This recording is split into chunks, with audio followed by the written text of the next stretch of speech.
में एआईएमआईएम प्रमुख असदुद्दीन ओवैसी ने एक बड़ा बयान दिया और ये कहा कि बिहार की सियासत की हकीकत ये है कि राजपूत, भूमिहार, कुशवाहा, कुर्मी, यादव, पासवान, मांझी सभी का नेता है, लेकिन अगर किसी का नेता नहीं है तो वो है मुसलमानों का नेता। 19% मुसलमानों का नेता नहीं है और इसकी जिम्मेदारी किसी हद तक हम पर है। को बनाना है और जो लोग हम पर उंगलियां उठाते कि बिहार में अगर मुसलमानों की लीडरशिप बनेगी तो फुला हो जाएगा, नुकसान हो जाएगा। अरे बिहार की सियासत की तल्ख हकीकत यह है कि राजपूत है तो उसका नेता है, भूमियार है तो उसका नेता है, कुशवाहा कुर्मी है तो उसका नेता है, यादव है तो उसका नेता है, पासवान है तो उसका नेता है, मांझी है तो उसका नेता है। अगर किसी का नेता नहीं है तो 19% मुसलमानों का नेता नहीं है। मुझे बोलने दीजिए, इसकी जिम्मेदारी किसी हद तक हम पर भी आयद होती है। आज हम आपसे कहने आए हैं कि नेता आपको बनना है, ओवैसी को बनना नहीं है। लीडर आपको बनना है ताकि आप अपने मुकद्दर के फैसले करेंगे। ये मजलिस आपसे बोलने के लिए आई है।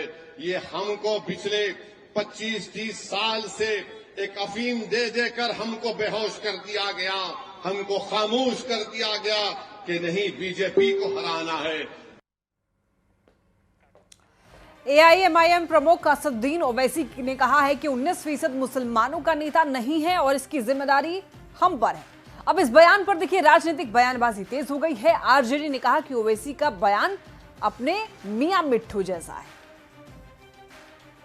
गांव में कहावत है, मुंह मियां मिट्ठू बनना, ओवैसी साहब वही कर रहे हैं। बिहार की आवाम, बिहार के अल्पसंख्यक समाज के लोग जानते हैं कि लालू प्रसाद यादव ने इस प्रदेश के लिए, अल्पसंख्यक समाज के लिए कितने कामें की हैं। बिहार में जब सांप्रदायिक शक्तियां उभर कर आडवाणी जी रथ पर सवार होकर निकले थे, वही जननायक कर्पूरी ठाकुर की भूमि पर समस्तीपुर में आडवाणी जी को लालू प्रसाद यादव ने गिरफ्तार करने का काम किया था। ओवैसी साहब, बिहार के अल्पसंख्यकों की चिंता आप केवल चुनाव के समय ही क्यों करते हैं? उन्हें धर्म और जाति के आधार पर मत बांटिए। बिहार के मुखिया आदरणीय नीतीश कुमार जी हैं।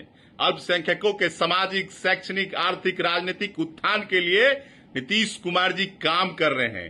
राज्य कोचिंग योजना हो, कब्रिस्तान की घेराबंदी हो, तलाकशुदा महिला को आर्थिक सहायता हो, कई योजना चला रहे हैं। इसलिए अब वो आपके झांसे में नहीं आएंगे। ओवैसी साहब, 2005 के पहले हिंदू मुस्लिम झगड़ा करवाकर लोग अपना राजनीतिक दुकानदारी चलाते थे। लगता है ओवैसी जी ने होमवर्क ठीक से नहीं किया है, या फिर उन्हें किसी ने ये नहीं बताया, या फिर उनको बरगला दिया है। किशनगंज से कई सारे जो मुसलमान हैं, जो माइनॉरिटी से आते हैं, हमारे यहाँ बड़े बड़े पदों पे हैं।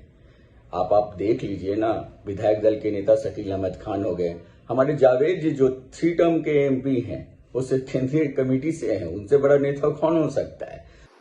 ओवैसी जी, अपना ज्ञानवर्धन करिए, मुसलमानों को बरगलाइए नहीं। देश में मुसलमानों के एक से बढ़कर एक नेता है। एपीजे अब्दुल कलाम, मोहम्मद शाहनवाज हुसैन, मुख्तार अब्बास नकवी का नाम उन्हें नहीं याद आया जिन्हें मुस्लिम समाज अपना नेता मानता है। माननीय अटल बिहारी वाजपेयी जी की सरकार में शाहनवाज जी केंद्रीय मंत्री बने, कलाम साहब राष्ट्रपति बने, अब्बास जी भाजपा के राष्ट्रीय नेता हैं। आपकी तिलमिलाहट का मुख्य कारण मुसलमानों द्वारा आपको नेता नहीं मानना है।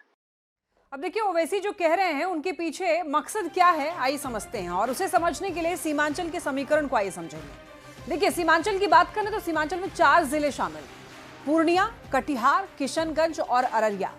और आपको बता दें कि सीमांचल में विधानसभा की कुल 24 सीटें आती हैं। कटिहार में विधानसभा की 7 सीटें हैं। इसके बाद अगर पूर्णिया की बात हम लोग करें तो पूर्णिया में विधानसभा की 7 सीटें हैं और अररिया में 6 सीटें आती हैं। इसके बाद किशनगंज की बात करें तो किशनगंज में 4 सीटें हैं। और सीमांचल में देखिए मुसलमानों की जो निर्णायक भूमिका मानी जाती है।